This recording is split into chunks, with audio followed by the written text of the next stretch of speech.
Hello, I'm back today after my 6 month absence to do a half-season review of my local team, Carlisle United. I've had a season ticket there for 7 years, and it's been very toxic throughout those seasons, with John Sheridan being the latest manager to depart just only yesterday, with the new manager being speculative. Before him, we had Keith Curl, Graham Kavanagh, and Greg Abbott. We didn't expect much this season as Sheridan was appointed late and the board stated the budget wasn't big, so we realised that this season might be a bit of a dog battle. However, it's turned out it's different so far. Our first game was a 3-1 loss away at Exeter, who were a decent side.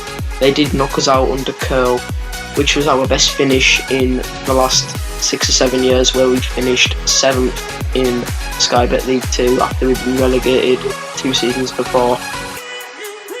We won the playoff semi-final and got beat 6-5 on aggregate due to a 93rd minute winner by Jack Stacey, notching it away into the top corner. He was a previous loanee from Carlisle United. With it, third game was in a 5-1 loss to Blackburn in the Carabao Cup. Despite playing well, they took all the chances. We did hit the bar twice, and Bradley Dax did stand out for the goal. We had 3 wins on the trot. A 1-0 away win at Cheltenham started it off, which was a decent result considering that away win against Everton to Tottenham. We then beat Paulville 2-1 at home and then Crewe 1-0 to win. We then had a loss to Mansfield 1-0 away. We spent big bucks in both games and had players such as Des Walker's son, Tyler Walker and CJ Hamilton. We then had 5 home losses in a row, losing to Tranmere, Stevenage, Grimsby, Morecambe and Yeovil. We should have at least won 3 or 4 out of the 5, with all the teams being below us in the league. And Morecambe coming 23rd, they did play us off the park, which is very disappointing. We took 22 points from 14 games away at home, which is the 12th best in the league, which was poor indeed. We should be getting more points at home. Between that, we had a promising game against Oldham, which was a 3-1 away win, with Jack Sowerby, our loanee from Fleetwood, doing an amazing pirouette to take the defence out of the game and slotting away the third goal, which made the win look very handsome. We also played Lincoln, who were top of the league, who are a very good side. We drew with them 2-2, with Richie Bennett, usually a striker, playing at centre half, which was unusual but shown to be a masterstroke by John Sheridan. Ashley Naderson, our loanee from Fleetwood, who scored 9 goals and 7 assists this season, was absolutely class, notching 2 goals and tearing the Lincoln defence to shreds. We have the third best away form in the league. We have got 23 points from our 13 games, which is quite incredible. We then lost to Macclesfield on the road, however, which was their first win in 37 EFL games, which made them just narrowly avoid a record, which was when they were in the midst of getting a new manager before they had Sol Campbell. We then had a 4-0. Between that, we had a key 3-2 win at Newport, which kick-started our season with Danny Granger scoring a 25-yard last-minute winner, which was goal of the month and goal of the day. It was our first home win in 6, and we hadn't lost when Danny Granger had started last year. Then we had a convincing 4-0 away win to Swindon, in which Richie Wellens was Richie Wellens' first match, which was a class win with Regan Slater popping up with 2 goals. However, we then had 2 defeats on the road, first to Lincoln in the FA Cup second round, which means we couldn't replicate our great result against them a couple of weeks before. We then played MK Dons, which were a good side, of a second in the league. We beat them 2-0. Paulton still, ex-Exeter manager, beat them, just setting it up very well. They have a massive stadium and a decent fan base for the league. We then had a disappointing draw against Notts County in one of Neil Ardley's first matches away from home, which we should have took more points out of. We've then had 6 wins in a row since then, beating Colchester 4-0 in a convincing home win.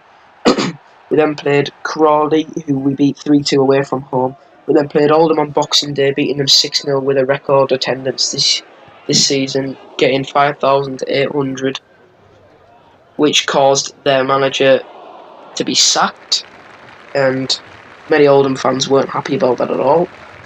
We then had a game against Macclesfield under Sol Campbell, who had a massive resurgence under him, with Scott Wilson scoring in the opening minute to give him 3 goals in 2 games.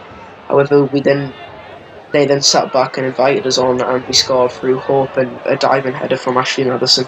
We then played Borkham, who we beat 2-0 away from home, taking 1,800 there. It was a massive game and massive attendance and a big game considering that they're the closest team to us in the league. We turned the score around from last time, but we beat them 2-0 at their place, with Sowerby and David both scoring similar throwing routines, scoring from 20 plus yards out. Jason Kennedy also made an appearance for 2 minutes in that game, and that was his first appearance since October 2017, which is really nice to see. Today we played Mansfield in the league. They are, up until this point, they were 17 unbeaten in the league and hadn't lost a game away from home.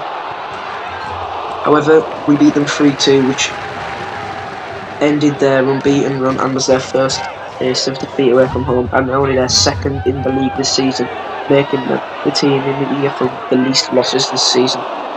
Neil Bishop got sent off at half-time for a scuffle with Danny Granger after Danny Granger had halved him, and probably deserved a red card, as well as their player deserving a red card for his challenge on Granger. However, Granger didn't react and Bishop did, causing him to get a yellow card, and Bishop then caused aggro in the tunnel at half-time, causing him to send off. However, before the Mansfield game, John Sheridan had left, stating that he wanted to resign. The board reluctantly let him leave, and he is on the verge of joining Chesterfield, and he's going to be the top paid manager in that league, which is a very odd decision considering we're sat 5th in the league above and they're sat 21st in the league below. However, they did just draw 3-3 today from being 3-0 down, and their goalkeeper was sent off, and an outfield player had to go in net, and he saved a penalty, which made them drew the game. The best players this season for me have been number one. Well, one of the best was Anthony Gerrard, who is Stephen Gerrard's cousin. He's been absolutely class. He's been a rock at the back, despite not having the pace that he maybe once had, or having maybe been as fit as he should be. He's been absolutely class. He's been solid. He's won the aerial balls, and he's just been a breath of fresh air for the club. After Clint Hill last season was a great defender, he's filled that role very well alongside Tom Parks at the back. Another one of our best players has been Ashley Allison, who we got on loan from Fleetwood.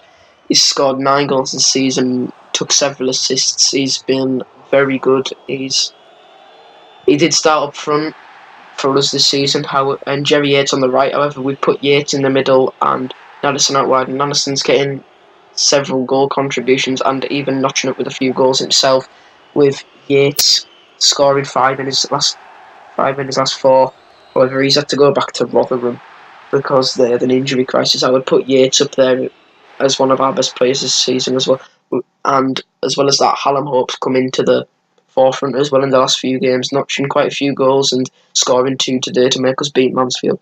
Overall, the season's been fairly decent so far. We just hope we can kick on with Gavin Skelton being number 1 to take the role. However, he has just gone to Workington, so he probably won't become the manager. Paul Murray and Tommy Wright may be set to take over, and Paul Hurst, who was at Shrewsbury, he's in the running, as well as Gary Bowyer, who was ex-Blackburn and Blackpool manager. He's also in the running to take over. Personally, I think they should maybe give it to Wright and Murray, considering that they've been around the squad. And in the transfer market, we have to try and get Nadesan back, because he's been class this season, because his loan was only half a year. We should try and at least get a loan for him, but even better than that, maybe buy him. As well as that, we need to try and get Yates back in and secure Gerrard's place for the season. Overall, it's a really good start to the season. I hope to see many things coming soon for the boys, and hopefully carry on this winning run. We were unbeaten in 6, won all the last 6. Let's see where it takes us. Thank you, and see you next time.